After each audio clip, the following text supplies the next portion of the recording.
Good day, and we are now talking about the molar mass.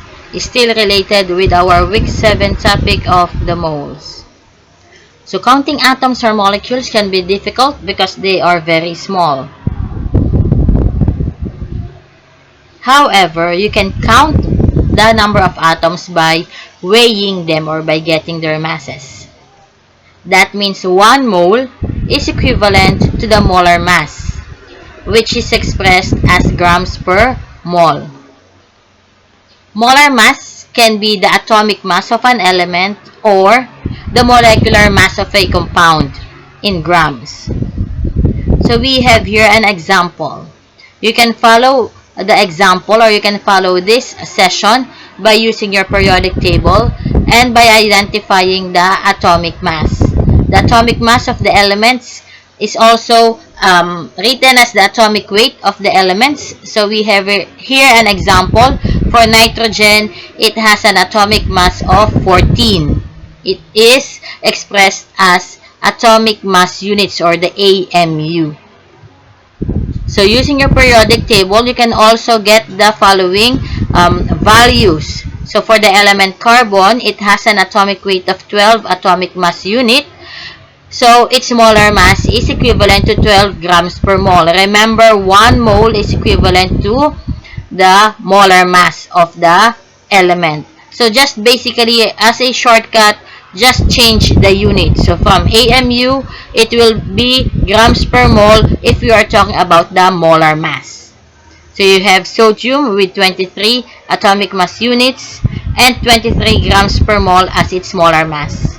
And then oxygen, you have 16 grams per mole as its atomic, as its molar mass.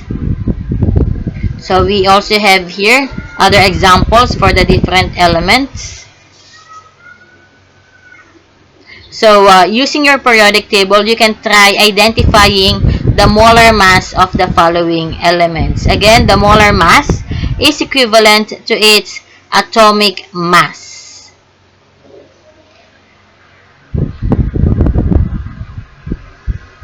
So after finding out, you can write that iron is 55.845 grams per mole as its atomic mass.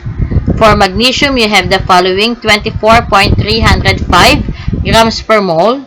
Aluminum, you have 26.982 grams per mole, or you can actually round it up to 27. You have the potassium with 39.098 grams per mole. Now that we have mastered identifying the molar mass of elements, it is now time to identify the molar mass of the compounds.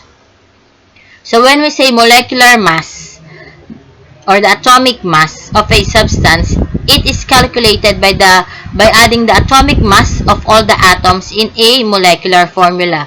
So molecular formula is used if we are talking about the compound. So that means it is more than one element. So we have here an example of ferric oxide. So you have iron and you have oxygen as the elements. So to compute, you are first going to identify the atomic mass of iron, which is 55.845. So multiply that by 2 because we have 2 atoms involved. So that would give you 111.69 atomic mass units. For oxygen, you have 16 as its atomic mass. So multiply that by 3, you have 48. So to get the molar mass or the molecular mass of the compound ferric oxide, we are just going to add 111.69 plus 48. So that would give us 159.69 grams per mole. Now, if you are asking saan nanggaling yung 2 and where did that 3 come from? So that 2 comes from the number of atoms present in our compound, as well as that number 3. Okay? So another example that we have carbon dioxide. So carbon, the number of atoms present in our compound is 1. The atomic mass of carbon is 12. So you have 1 times 12 would give you 12 atomic mass units. And then you have the oxygen. We have 2 atoms multiplied by 16, the atomic mass of oxygen. So that would give you 32. Again, add this one, 44 grams per mole as the molar mass of carbon dioxide.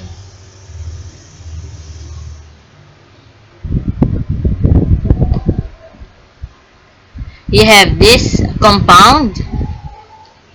So you have the calcium. We only have one atom involved in our compound.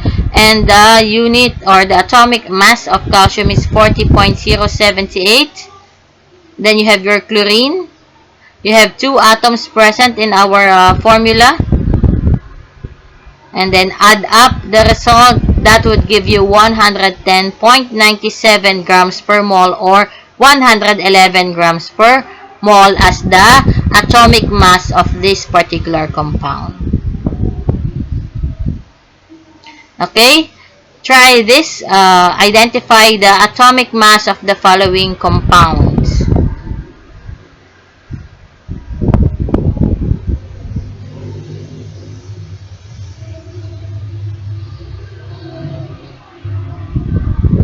Use your periodic table to identify the atomic mass of the elements involved.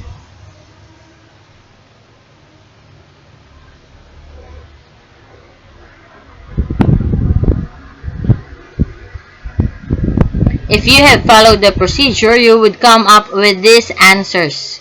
You have 95.197 grams per mole. You have 28 grams per mole for our methane. And 342 grams per mole for our sugar. And that's it for our molar mass.